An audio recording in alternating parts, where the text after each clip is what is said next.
Oh, To be open? I think RRQ needs to ban the Lance. Yeah, I think you should. Over to Fanny, I agree. I think the Lance is a bit more terrifying in this current meta. Yep. Ban the Lance here. Let them pick up the Fanny if they really want to, and then like punish it. But if they ban out the Baksha, this is first pick priority for Aurora. So I want to trade it. Or what? I don't think Aurora should just go Lancelot. Yeah. I mean, it's proven even after the previous day. Okay, they go for the Kalea. They want to take a few extra steps. They go for the Kalea, they get pick off, they'll get burst at the center of the map, or go for high control. Either just the Juice and Farsa, or I don't know, we haven't seen the Kimmy yet in the House of Rosa, have we? Not yet, no. Yeah. It's just been Selena It's been and then Selena. Juicin. Oh, right, yeah, it's just Selena Juicin. So the Juicin gets picked up by RRQ with the Moskov again. Wow, early Moskov one more time for RRQ. No Lance just yet. Yeah. So it seems like that's the game plan. Strong center of the map, strong XP, dead lane, the gold lane. There's the Lance and the Farsa. Yeah. This gives you the, again, you know, Rosa gonna be fine with this Farsa. You already have a ton of damage profile. You have a great burst. Kalea. This is interesting though. Over on the other side, the Akai comes through, which is still technically flexed. Yeah. Right? Yeah, I mean, like, most part, we've seen him. I think mostly it's been the flex of jungle roam. Yeah. But Jungle I roam. think this is already gonna be jungle. Yeah, but like that's for me. Doesn't Kakai get countered by the Farsa and Lance, right? Like you before the fight even starts, you You're get gonna poked get down boosted. by Kinda the just poke Farsa. down, yeah. Retreat battle, Thorn Rose is still there, and you can get poked by the Lance too to force out early heavy spin before the neutral objective. So ARC have to win out the mid lane if they want the Sakai to get the most out of the heavy spin. Yeah, they need a strong front. It can't be one of those scenarios where you have the jungler or the tanky jungler, excuse me, being the frontliner getting vision. You have to be the let the Akai play back and let someone else play front. I think get a glue, maybe? Maybe glue for the XP. For RQ. Like, they need something, tankier for the XP lane here. Yeah. Or just think what damage. Someone annoying like a Hilda, maybe in the EXP lane, Yeah. if ever. Considering I like it's the Hilda. Lance and Farsa. Could still be a Granger too. Little RRQ ban in terms of the gold lane. Just take out the Granger, maybe. I think just if they want a Hilda, leave the Granger. But if they right. don't, then ban it out. Yeah, of course. One of the Really surprise good picks. respect. Yeah. I like that. Iksha. I feel like that's so, such a pocket pick, you know? Like, Iksha And there's just no doesn't dive right now follow- for RQ, so that could have been a seal the deal kind of moment for Aurora. Yeah, good thing they didn't miss out on it. They can still eventually, end up getting the Granger later on for Aurora if they want a little bit more backline poke. It seems like all roads lead to like Hilda and, as you mentioned, maybe even potentially the glue. If they want to add a little bit more of a dive aspect with a bit more damage and set, they could even consider Lapu in Lapu the Cho? EXP.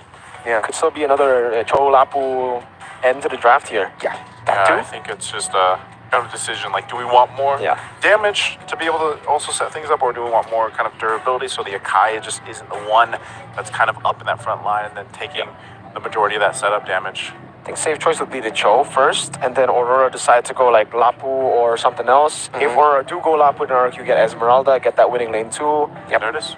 There you go. So now it's up to Aurora. So Aurora go either Lapu or what are the XP are we thinking here? CC? Oh no. If they go CC, then RQ go. No, they need a bit more damage. Yeah, this is the difficult thing about Aurora right now. They have to choose the matchup. They're the ones determining it right now. That with the picks available, RQ could just answer to it well enough, not to essentially win it. I still want to see if we consider something like a, but honestly, They go CC. They still go for the damage. Okay. So you see in the last pick, it's the gold lane. Bruno. Okay, Bruno, Farsa. Good chunks of damage. Wait, Lots of singular. There's no stats for Bruno. He's been picked before, right? Yeah, the reason they didn't want to go, so it is going to be the down against CC after seeing CC. I thought they needed more damage, but I guess they're just confident in that. But yeah, in case you guys are wondering why Bruno over Granger, that could have been a very easy Hilda XP pick. Yeah. All right. I really honestly don't know what to expect. With all of the surprises that the group stage has brought, It is now down to one final game between RRQ and Aurora to determine which one of them will join Mythic Seal and Team Liquid in the knockout stages. Naitsu, Miracle, break it down even more before we head into game number 3. Thank you so much, Renmar. I like this. We now get a glimpse at the lineups once again for our viewers out there. You guys can let us know which team you think has the better composition, which team will go ahead and lock in at that spot into the knockout stage. Once again, it's me, Naisu, and Mirko to bring you the action, the very last game here for this best of 3. It's all going to come down to this because game 1, game 2 have been one-sided for each team. Now, what will happen here? Jumping into the land of dawn, it's game 3. Mirko, what do you think? You called a lot of these picks, that came through. And I gotta say, the Akai in the jungle versus the Lancelot, of course, from TNZ, who has had probably the best performances so far in this hero, and just overall in the jungle even for TNZ. How do you think that's gonna fare out? The Lancelot's a really good pick for Aurora. For RRQ, Mike, the big question for me is a Badang. Is it going to be damage Badang? Apex 47 and E-Dog just going at it here in the mid lane. Rins with Lantern Flare will bring Apex back. Oh, that is going to be first blood. Rins, oh my lord! Out of mana just a bit, still gets it down. E-Dog, the Jiku, no. Rosa might have to flicker, and he does. Hey, we've spent so much time talking about mid lane trio or mid trios for a lot of the teams, and RRQ. It's not as devastating as game 2, but they do get that first blood. They go ahead and get a minor lead. We'll take a look at the emblems real quick too. A lot of whole common emblems going on here, but also to be the case, this is one of the things I think with the Badang. What do we see here? Because he's running the Quantum Charge. Yeah. Build-wise is what more so probably damage, right? That's the question. I don't know if he's going to go damage or if it's just normal build. TNZ lifted up, Lantern Flare there. E-Dog with the Shanpu. And it'll be a quick escape for TNZ. Yeah, that's the question that I have. Will Dyron go damage? The emblem looks pretty normal. Yeah. This is what we see from Dyron a lot of times in ID. Okay. We've never seen him go damage yet in ID. Well, I think, based on the way that we've seen Badangs play and stuff too, it's just more so like your setup potential, fist crack, fist break, like that. Dyron already locking Rosa down. This is why Onyx ID in the grand finals just banned Badang. Both teams respected Badang. Dyron on a signature pick gives RRQ a free neutral objective. Tsunami Slam over to Dyron. This could be a kill back. Dyron going to pin, able to get 2 there. Knocks him back. Sutsujin walking up 2. He evades from a kill, and now it could be a kill back. Sutsujin with a heavy spin. Apex pinned down to the wall. Rins puts the light on him. I was going to say, what a terrible way to die. Get locked down by a heavy spin from a Panda and then get a lantern. Oh, they're just too clean. Oh, you hear the war cries from RRQ here in the venue. Wow, they're pissed off after game 1. Yeah, it's heated, man. Already. Once again, I was like, it wasn't as devastating as the previous game to start, but 3 minutes in, they find themselves 4 kills. A nice little bit of a lead in gold here.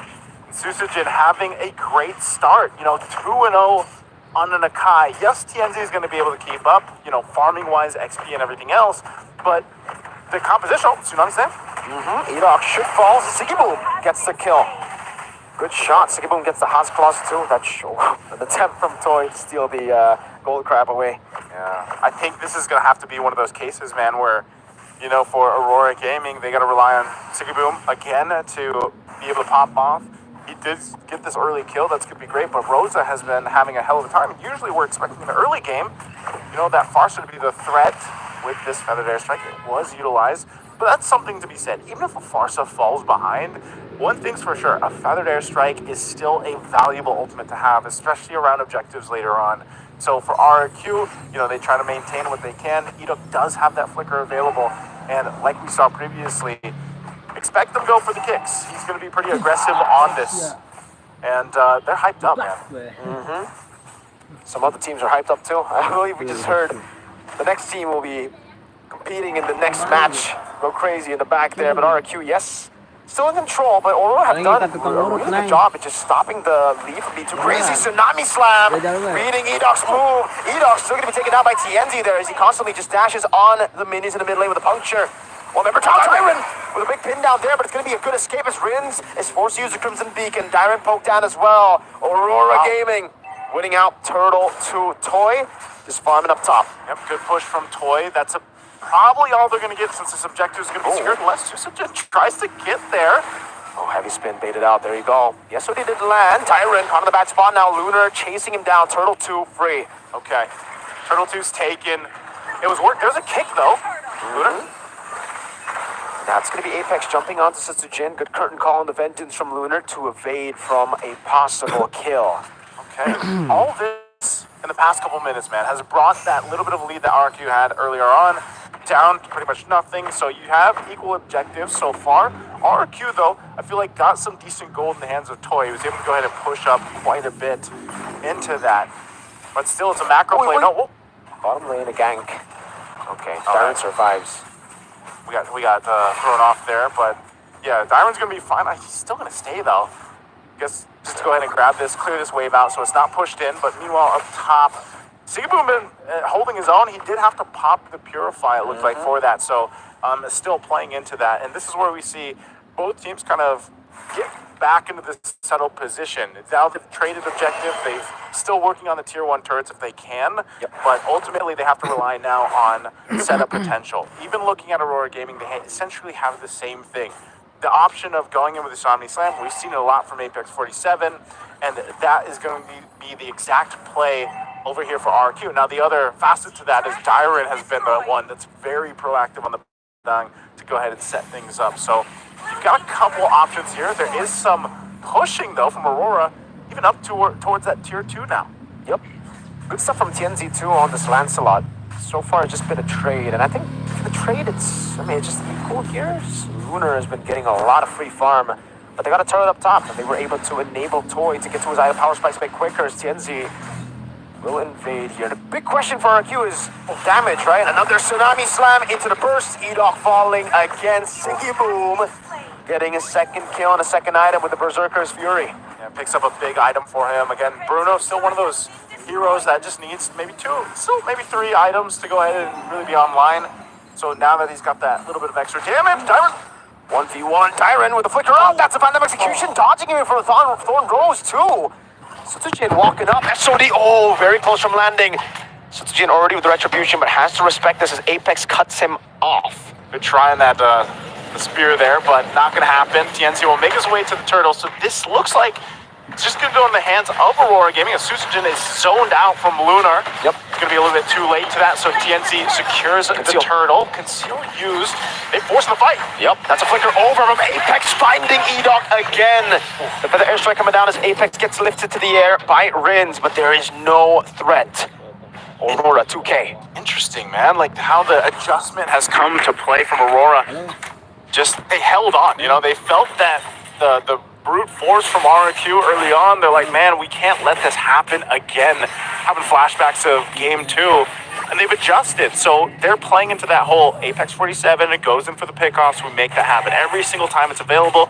But also, Lunar has done a fantastic job at playing the macro game. You can see he's got the War Axe and the Brute Force now. He's actually going to be fine on his own, especially because he has a Vengeance, right? No one's really going to single-handedly take down Lunar. Lunar can continue to put pressure around the map, so RRQ has to be able to actually contain that. And that's why we've seen this shift where Dyron in the early portion of the game was a part of all these initiations. Now he has to kind of keep things in tow.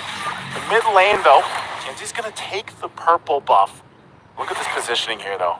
You know, wow. He's got to get out of there, I think. Yeah. RQ are now just backing on Toy. Sutsujin going to be engaged on. Has a heavy spin. Uses it and gets away. But that's it, right? Like RQ at this point, they really are just banking on Toy to get to the item power spikes and then to maybe carry the game. But Aurora have a loaded Bruno. Yeah, I was going to say, the problem with that is like the Bruno is already there. That's and always... the Farsa. Yeah, and the Farsa. And the Lance. And remember, Rosa struggled in the early game. But as I said, the feathered airstrike is still valuable. Even if you're 0-4, that's one of the plus sides of having a Farsa. You can go ahead and set that artillery up for the team and work through that. So now, a Tsunami Slam going to be used. Again, this time onto Dyron. Doesn't react in time. Apex gets the kill, and it actually baits out a flicker out from Dyron. Timing couldn't be better for Aurora. Look at that damage on Rins, too. Lord spawning in the game. Aurora should get this for free, and RRQ again is forced to watch. Yeah. Oh, heavy spin used. One Lunar. That's a Vengeance too. No damage. Again, Way the Dragon. They have a ton of CC though, and that'll be enough to give. Oh no, but Edok gets the kill. Yeah, and oh, hold on, still pressure under the turret.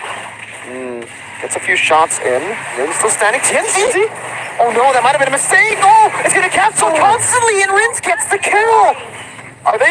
I'm not sure why they stayed. They didn't have to go ahead and pressure that. No reason. They just gave that kill over to RRQ there, even though they got the objective. That's great for them, but man, that is not a mistake you want to continue to make here. Aurora Gaming still holds on to a lead. They did a ton of work at getting in this position here. They don't want to throw it away like that, but RRQ will look to punish and clear things out. Boom doesn't get the orange buff. He was working on it, but they're going to fight anyway. There you go. Another one. Dyron is dead again. Aurora with the constant pickoffs. And RRQ are forced back. Despite the kill on TNZ, they really just can't capitalize here. Yeah. Still waiting for Toy. Apex with another jump over to Sutsu Jim. Rin's still there with Lantern Flare, and Moskov starting to hurt at least. But the world is doing the same. Oh, back and forth on RRQ members. Toy trying to clear. That's again a zoning skill 1 from Rosa. Look at Siggyboom, so confident. Has all the space in the world to work. That is going to be the holy shield being popped though. So ultimately that Lord, not too much. RRQ is going to be fine to go ahead and clear things out. And Toy is pretty much online. I would say, we got to start to see him convert some of that damage that he has now. Looking at the items, he's got the Trinity that he needs. He's going to be in a good position. Maybe gets the win to nature, of course, next for that defensiveness. Earlier on, the Malefic gun was picked up by Siggyboom. So he's got a great advantage. Look at the damage still from Rosa. This is the crazy thing about Farsa. Even going down 2 deaths early on, you're still at the top of the charts. Conceal's going to be used. Are they going to make a play? Dyron in the back, finding a massive one on Rosa. Lantern Flare not there yet. E-Dog jumps in the back, and Toy just dismantles them. Sky Piercer built up by Rins. Dyron with another pin down over to TNZ, forcing the Phantom execution. E-Dog with a Jiku No on the way to Dragon, finally getting picked over to Epix 47. The Thorn Rose there, but it is RRQ with now a stack on the Sky Piercer. TNZ with the Thorn Rose one more time. E-Dog over to Jiku No, able to get it onto TNZ, but there's no more follow-up here as Toy continues to pierce through. Phantom execution, pinned down from Dyron again. Oh, man. RRQ will fight back. Just when you thought Aurora Gaming had that lead that they wanted to, they come back, swing things forward. They're so aware, and again, Naisu, Dyron on Badang, the game changer, the X factor. Oh, and Dyron has dealt with getting Tsunami slammed multiple times, man. I feel like this one was a little personal as he goes in. You can see the Lord advantage that they had, too. It was negative for Aurora. And so this was a great play, and I'm surprised still. They tried to clear this out and keep things running. Oh, bottom right. That should be a pick on Lunar. There's no one to help. He'll buy some time. Maybe they can Lord. No, they can't. It's a bit too quick. They have no burst on Lord, not instant, so free pick. And RRQ have the advantage now. Hey, man, I was saying, Toy had those items. He had the trinity of items that he needed. He came in, popped off, and it worked so well. Win of Nature is now for both of the gold laners. They're going to need it here, but big thing is RRQ playing the advantage around Dyron. And that seems to be the hard part. Rins, too, has done a phenomenal job at using that beacon, using the flares down to give space to RRQ. Now they're going to take control of this. They already get the feathered airstrike down, too, so this should be an easier Lord for them to take, unless Apex. Zoning. Okay, Tsunami Slam over. That should be a free retreat. Dyron still able to escape as that's Phantom execution defensively. Free take. Free take. They get that feathered airstrike down, and they're confident enough to go ahead and continue on. So now they're up to this point. RRQ, but this conceal from Aurora. What does Apex 47 want to do here? They just want to fast clear this Lord out. Yeah, they do. But RRQ, read this. Look at the move of Edok on the side. Look at Jiku No. Might be able to find out on Apex. Does do it. Way the Dragon Toy gets the damage down, and the instant execute with the Sky Piercer on him. Oh. They might look for more Lords still up here. They're going to clear this out. They still have Boom, but down to one member. What more are they going to lose here? Takes a couple shots. Damage. Yeah, they'll burn on down, but the Lord finally worked on. This might be all that RRQ gets, but they are clawing back towards this game. They've gotten themselves in a good position here. Tienzi, though, not sure if he's actually... Yeah, he'll just be forced out of the jungle here. Suzujin might jump forward onto this turret. Wow. Almost well played there. You know, the chain CC was almost there, but Tienzi got away with a puncture away from the heavy spin that could have pinned him down. These fights are so interesting because some of them are almost like a feint. Like some of the fights, some of the ultimates that on both sides allow them to go in for these, I'm going to initiate, but then they pull off and then they go back and forth here. And now we're getting into the territory where you're going to play into some of the immortalities coming up. Of course, still the defensive items like the Wind of Natures we mentioned. Edok has been on the hunt all game, man. He's been doing a really good job at finding the setups and kicking it into Toy. A lot of times, he's able to just go ahead and kick it towards the right members of RRQ. Essentially, they still have to respect what our Aurora Gaming have, though. You can see economically, you know, the golding is going to be too crazy like we've seen from the previous two games. So it's more so down to managing the macro. But as we said through this meta, it's like, how is the micro for both of these teams? How can they go ahead and solidify an advantage into a team fight? That's one of the biggest things here for both of them. Taking a look at the items, you can see the plays here. You got a bit of advantage in the mid lane, but like I said, for Rosa, just build up on that damage. And the Moskov, the man that you've been banking on from the start of the game, is now fully built up. Even the Rombos, everybody getting him. Helping the Mr. Man Edok out with some golden XP. This is good. Edok. Seal going to be used. Apex. Way the dragon putting him down again, but Tsunami Slam actually comes in, so they were able to cancel it out. But the airstrike of the Riz. Now, Jin with the pin down now, and the heavy spin as well. Siggy Boom! All alone, isolated by the Panda. But Don gets the knockout punch, and RRQ 10 seconds away from the Lord, get the marksman. What a target. The perfect target for RRQ to get. They find a Siggy Boom. This is going to be a Lord for them to take. I don't know if there's anything that Aurora can do unless they try to pull something fancy here. Dyron's going to go ahead and post up. You can see how fast they're blitzing it. They go with the conceal anyway. Yep. They have to try. Rosa already wings by wings. This is going to be free. Yeah. Without Siggy Boom, there's absolutely no chance that they have a shot at winning a team fight. Oof, tough place to be in now for Aurora Gaming. This lineup that they have, once Siggy Boom's up, they could still be in a good position again to go ahead and go for a defense. They hold on to the base turrets, RRQ as well. This is about as close as it's been throughout our series today between these two teams, fighting for that knockout stage spot to move forward. And right now, it's leaning towards RRQ. A good push in with this Lord could get them the win. Rosa? Flicker already used by Rosa. The SOD doesn't land, but Edok has the way to Dragon. Rosa all alone. The way of the Dragon, and Rins is right there to pick up another Sky Piercer. Rins is unstoppable, 5-0. No Farsa. No Farsa for the defense is what I'm thinking, Mirko. This is so unfortunate for Aurora Gaming. Still 30 seconds away. Ryan gets a fist crack over to Siggy Boom. Now with Ikuno as well. Lantern Flare not there, but finally gets it down. Another Sky Piercer for Rins. And now the heavy spin. RRQ with the war cry as they reverse Aurora Turkey. And RRQ will do it. They'll move forward to the knockout stage here against Aurora Gaming from Turkey. Everything we've seen from them, and now for RRQ. What a great victory in this best of three. The surprise run ends here. They are not out of the tournament, but now they are brought down to the 1-1 bracket as RRQ will now join Mythic Seal and Team Liquid Philippines in the knockout stages.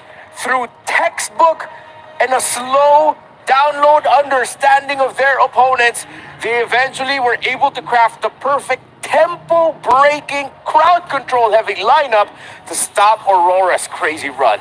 Man, this is such a great series because you have both teams hyped up, of course, but you also have these games where it's like game one, favoring Aurora Gaming, game two, a dominant performance from RRQ, and then game three, it was really close, like this back and forth between both teams where it wasn't completely one-sided. And this also now throws everything up at the air. It's like Aurora Gaming beat Onic, right? Yeah. Now RRQ has beat Aurora. Now everybody's, I feel like, power rankings there has to be new power rankings or something or tier lists for knockouts, man. This is great though. I just love the fact that RRQ again play through their strengths. I'm in love with their gameplay, with their drafts game 2 and 3, not 1. Tyrant on a playmaker, Edoc as well, and then the carry being Toy, Sorterin, Sutsujin being on utility. I love it. Yeah, we'll be able to break this down further, but first we have to join and turn in the stage with an interview from the winning team of RRQ. One of the key players are up on stage here with me. It's Edoc from RRQ. Congratulations, Edoc. Ya, kasih. Yeah, makasih. Okay, Edoc, how are you feeling right now? Masuk knockouts, you're headed over to the knockouts. Are you happy? Ya lebih, ya udah senang lah, udah lega, jadi kayak lebih banyak hari libur lagi, jadi lebih banyak belajar lah. Okay, he says that he's happy, he's relieved, and that there are going to be a few days that he can rest and also study and train more for the next upcoming battle ahead. Now, you were able to take down a team that people are not stopping talking about, right? Aurora. Onyx PH was taken down by Aurora. What did you learn here in the series that Onyx PH couldn't figure out? Edoc ngerasa ada apa sih? Kamu belajar apa sih sehingga kamu bisa nge-knockout Aurora yang lagi kuat banget ini? Ya kami tetap play as a team aja. Ya terus kami nontonin gameplay dia kemarin juga lah. Dia pasti udah ngeluarin banyak lah lawan Onyx PH, jadi kami bisa nontonin. Ya berarti Selena kuncinya. Oh, okay, so he thinks that Selena is the key because he was reviewing Onyx PH games earlier on. So is that the secret sauce to take down the Selena? So do you think TNZ was a problem? Because Boloisky earlier on mentioned that perhaps TNZ was also a big problem. Ngerasa nggak kalau misalkan TNZ itu menjadi key player juga selain mengeluarkan Selenanya juga? Ya TNC jadi masalah besar juga lah di patch kali ini. Dia mungkin punya banyak hero pool, Baxia, Lance gitu-gitu, ISS. Ya jadi yang pertama Rosa, yang kedua TNC yang menyulitkan kita lah. Okay, so he figured it out, and that's what maybe Onyx PH couldn't figure out. Why are you going so far from me, by the way? Mundur terus, mundur terus. He keeps moving backward. I'll go closer. There you go, there you go. We're friends, right? Oke. Okay, aman. we're friends. So how were you able to bounce back from game number 1? Gimana cara kalah game 1 bisa comeback lagi di game kedua? Ya cuman ban Selena aja. Beneran cuman Selena doang? Cuman Selena dong. Okay, so literally the key from game 1 to game 2 was literally just the Selena from Rosa. Okay. Okay, what do you think now? Because now you're heading over to the knockouts, and the cool thing about MSC this year is because you're going in as a 2-0 team, you will be able to pick your enemy. Jadi kamu nanti pas di knockouts, kamu bisa pilih 21 dari pool 21. Tim yang mana yang kamu akan lawan nanti. Kira-kira udah ada bayangan belum? Bisa pilih siapa? Nggak ada bayangan sih mau pilih siapa, ya tetap semua lawan juga.